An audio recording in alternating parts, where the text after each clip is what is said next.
오늘 함께 나눌 말씀은 레위기 7장 11절부터 21절까지의 말씀입니다. 거룩하신 하나님의 말씀을 제가 봉독하겠습니다. 여호와께 드릴 화목 제물의 규례는 이러하니라.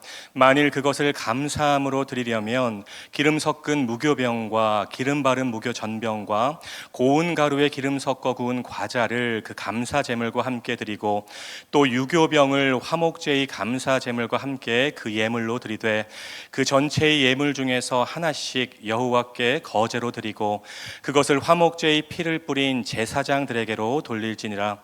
감사함으로 드리는 화목 제물의 고기는 그날에 먹을 것이요 조금이라도 이튿날 아침까지 두지 말 것이니라. 그러나 그의 예물의 제물이 서원이나 자원하는 것이면 그 제물을 드린 날에 먹을 것이요 그 남은 것은 이튿날에도 먹되 그 제물의 고기가 셋째 날까지 남았으면 불사를지니 만일 그 화목 제물의 고기를 셋째 날에 조금이라도 먹으면 그 제사는 기쁘게 받아들여지지 않을 것이라. 드린 자에게도 예물답게 되지 못하고 도리어 가증한 것이 될 것이며 그것을 먹는 자는 그 죄를 짊어지리라. 그 고기가 부정한 물건에 접촉되었으면 먹지 말고 불사를 것이라. 그 고기는 깨끗한 자만 먹을 것이니 만일 몸이 부정한 자가 여호와께 속한 화목 제물의 고기를 먹으면 그 사람은 자기 백성 중에서 끊어질 것이요 만일 누구든지 부정한 것 곧 사람의 부정이나 부정한 짐승이나 부정하고 가증한 무슨 물건을 만지고 여호와께 속한 화목 제물의 고기를 먹으면 그 사람도 자기 백성 중에서 끊어지리라. 아멘. 오늘 선포되는 말씀이 여러분 모두에게 은혜의 말씀이 되기를 주님의 이름으로 축복합니다. 출애굽기 40장에서 성막을 봉헌하는 장면이 나오죠. 성막은 이스라엘 진영 중심에 설치되었습니다. 완성된 성막에 구름이 덮이고 여호와의 영광이 가득 찼죠. 원래는 구름이 시내산 꼭대기에 있었는데 성막이 완성된 후에는 그 구름이 성막으로 이동한 것입니다. 하나님의 임재 장소가 시내산에서 성막으로 바뀐 것이죠. 산 위에서 산 아래 성막으로 내려오신 하나님, 산 위에서 이스라엘 백성들의 진영 중심으로 내려오신 하나님, 학자들은 이것을 구약의 성육신 사건이라고 말하기도 합니다. 그러면 출애굽기 다음에 나오는 레위기는 어떤 내용일까요? 당연히 하나님께서 완성된 성막으로 모세를 부르시고 그 성막을 중심으로 한 제사 규범, 그리고 진영 안에서의 생활 규범을 말씀해 주시는 것입니다. 그러니까 레위기는 크게 두 부분으로 나누어지는 거죠. 전반부는 성막에서 만나는 거룩하신 하나님, 그리고 후반부는 삶 속에서 만나는 거룩하신 하나님입니다. 먼저 성막에서 만나는 거룩하신 하나님, 다른 말로 한다면 제사, 예배라고 할 수 있겠죠. 지난주부터 계속해서 이스라엘의 5대 제사를 함께 묵상하고 있습니다. 번제, 소제, 화목제, 속죄제, 속건제입니다. 레위기 1장부터 5장까지가 백성들을 위한 제사 규범이었다면 6장과 7장은 제사장들을 위한 제사의 지침을 말하고 있습니다. 반복되는 것 같지만 추가되는 규정이 있다는 것이죠. 오늘 읽은 본문은 3장에 나왔던 화목제에 대한 추가적인 규정입니다. 화목제는 히브리어로 쉘라밈이라고 해요. 오늘 설교의 제목이죠.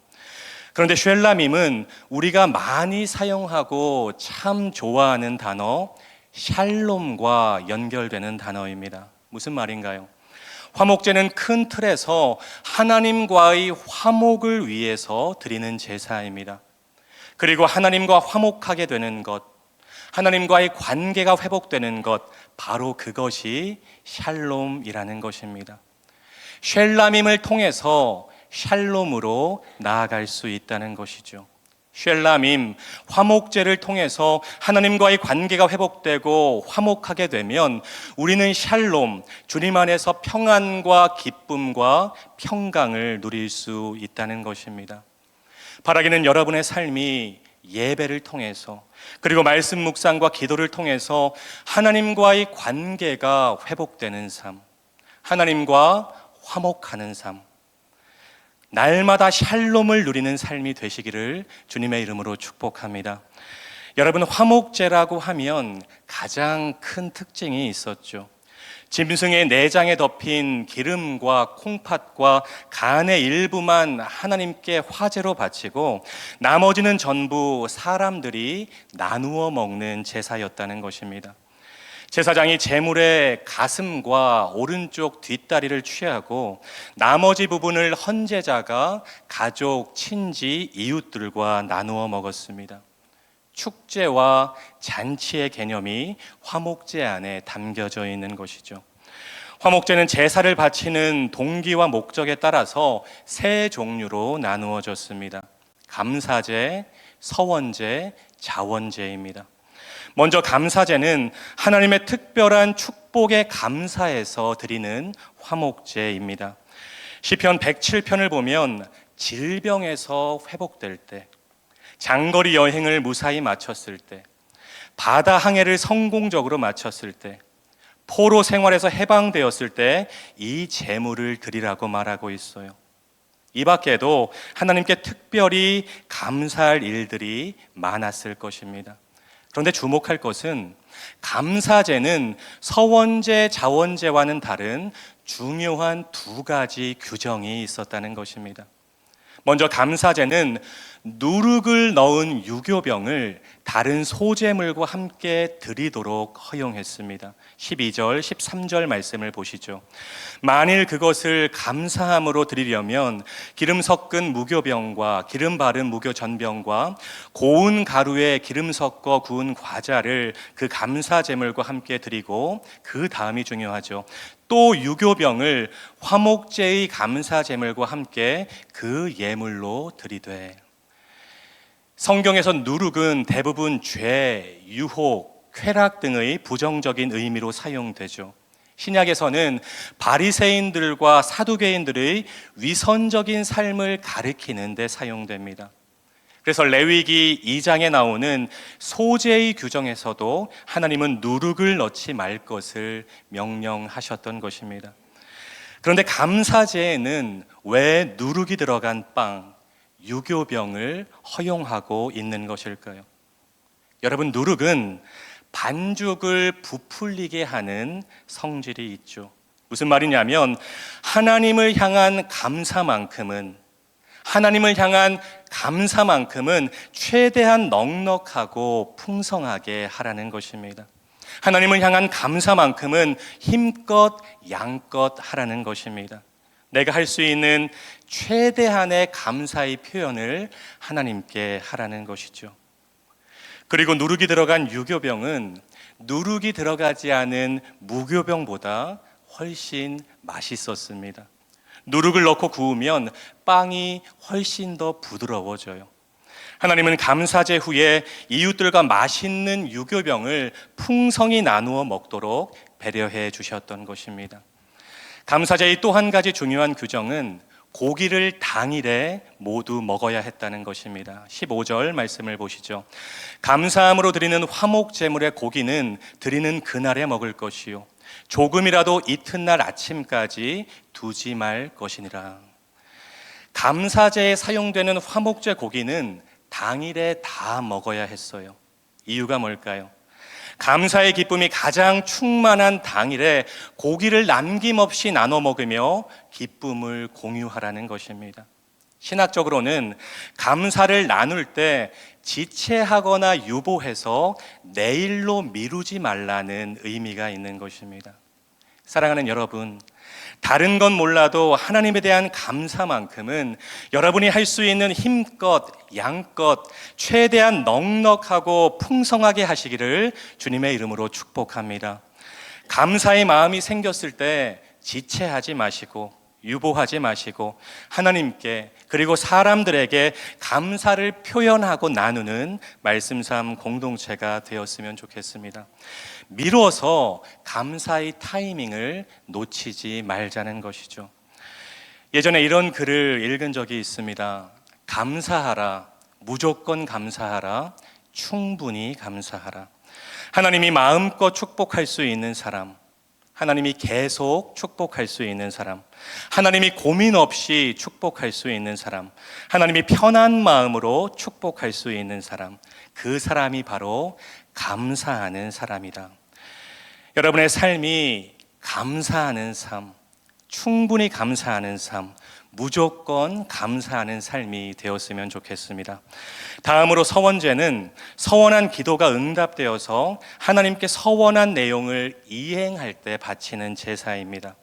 마지막으로 자원제는 그저 기쁨으로 자원해서 드리는 화목제입니다. 서원제와 자원제는 감사제와는 달리 화목제 고기를 이튿날까지 먹을 수 있었습니다. 16절 말씀이죠. 그러나 그의 예물이 서원이나 자원하는 것이면 그 제물을 드린 날에 먹을 것이요 그 남은 것은 이튿날에도 먹되 셋째 날까지 남았으면 불사를지니. 감사제는 당일, 서원제와 자원제는 이튿날까지가 화목제 고기의 유통기한이었다는 것입니다. 유통기한이 지난 고기는 거룩성을 상실한 고기로 간주되었고, 이 유통기한을 지키지 않으면 제사 자체가 무효가 되었습니다. 이것이 끝이 아니었어요. 부정한 것과 접촉된 화목제 고기 또한 모두 소각시켜야 했습니다. 그리고 아무나 화목제 잔치에 참여할 수 있는 것도 아니었어요. 몸이 부정한 사람은 화목제 잔치에 참여할 수 없었습니다. 희체를 만진 사람, 유출병, 나병 환자, 월경을 하는 여인 등등의 부정한 상태에서 화목제 고기를 먹으면 백성 중에서 끊어지는 중벌을 받는다고 20절과 21절은 경고하고 있습니다. 하루나 이틀 안에 빨리 먹어야 된다고 해서 아무나 먹을 수는 없었다는 것입니다. 오직 정결한 사람, 거룩한 사람만이 화목제 잔치에 참여해서 화목제 고기를 먹을 수 있었다는 것이죠. 다시 말하면 화목제 잔치는 단순한 불고기 파티가 아니라 특별한 예배로서의 식탁이었고 예배로서의 잔치였다는 것입니다. 성막이 하나님의 명령대로 한치의 오차도 없이 건축된 것처럼 성막에서 진행되는 제사 역시 하나님이 명령하신 대로 진행해야만 그 제사가 효력이 있었던 것입니다. 오늘날의 예배 역시 마찬가지입니다. 예배 가운데 하나님의 임재를 경험하지 못하는 것, 나의 삶 가운데 하나님의 일하심을 경험하지 못하는 것은 하나님 책임이 아니라는 것입니다. 하나님이 일하시지 못하는 것은 능력이 없어서가 아니라 우리 삶에 거룩함이 없어서입니다. 일은 하나님이 하시지만 하나님이 일하실 수 있는 환경을 만드는 것은 저와 여러분의 책임이라는 것이죠. 거룩함의 환경을 조성해야만 예배가 되는 것이고 살아계신 하나님의 일하심과 임재의 잔치 안으로 들어갈 수 있다는 것입니다. 여러분, 레위기는 한마디로 거룩에 대한 책입니다. 레위기는 거룩의 지침서이고 거룩의 교본이라는 것이죠. 레위기 전체는 나 여호와가 거룩하니 너희도 거룩할지니라, 이 한 문장으로 요약할 수 있습니다.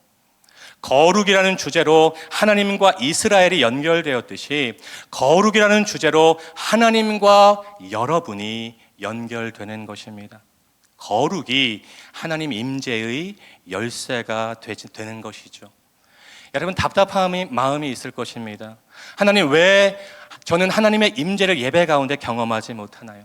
왜 나의 삶 가운데 하나님의 일하심을 경험하지 못하나요? 이렇게 하나님께 답답함을 토로하지 마시고 여러분의 삶이 먼저 정결한 삶, 하나님 앞에서의 거룩한 삶인지를 돌아보셨으면 좋겠습니다.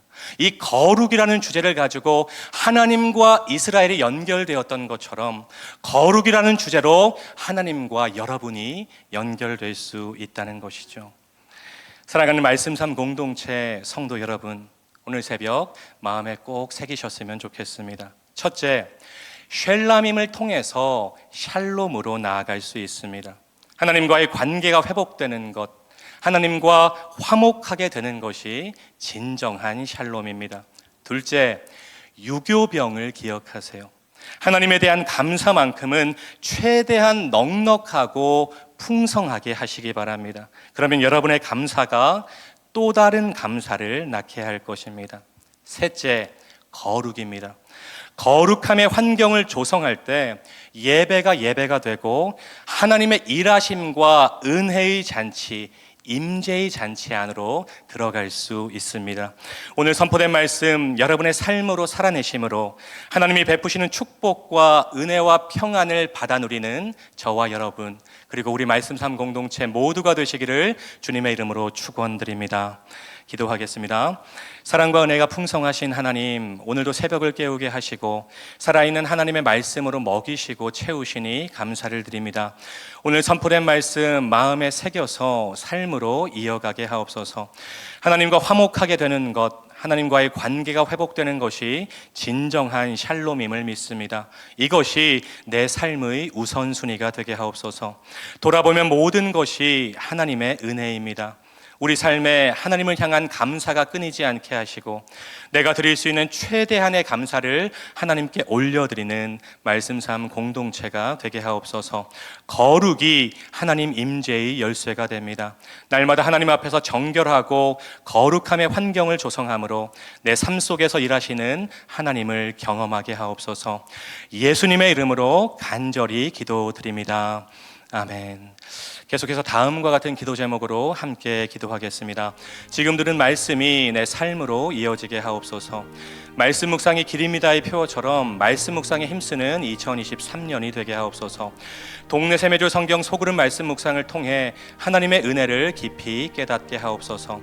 전쟁과 기근과 가난으로 고통받는 이들을 불쌍히 여겨주시고 위로하여 주옵소서. 육신의 질병과 마음의 질병으로 고통받는 지체들을 주님 권능의 손으로 안수하사 치료하옵소서.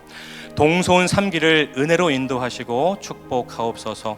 수험생, 취업준비생들에게 필요한 지혜와 인내를 주셔서 장래의 새로운 축복의 통로를 열어주옵소서. 공동기도문의 기도 제목과 여러분 각자의 기도 제목으로 기도하신 후에 삶의 자리로 나아가시겠습니다. 함께 기도하겠습니다. 사랑과 은혜가 풍성하신 하나님, 오늘도 새벽을 깨우게 하여 주시고 살아있는 하나님의 말씀으로 저희를 먹여주시고 깨닫게 하시니 참으로 감사를 드립니다. 하나님, 오늘 선포된 말씀 한 귀로 듣고 한 귀로 들리는 말씀이 되지 않게 하여 주시고 우리의 삶 가운데 적용하고 실천하는 능력의 말씀이 될 수 있도록 주님 아버지 인도하여 주시옵소서.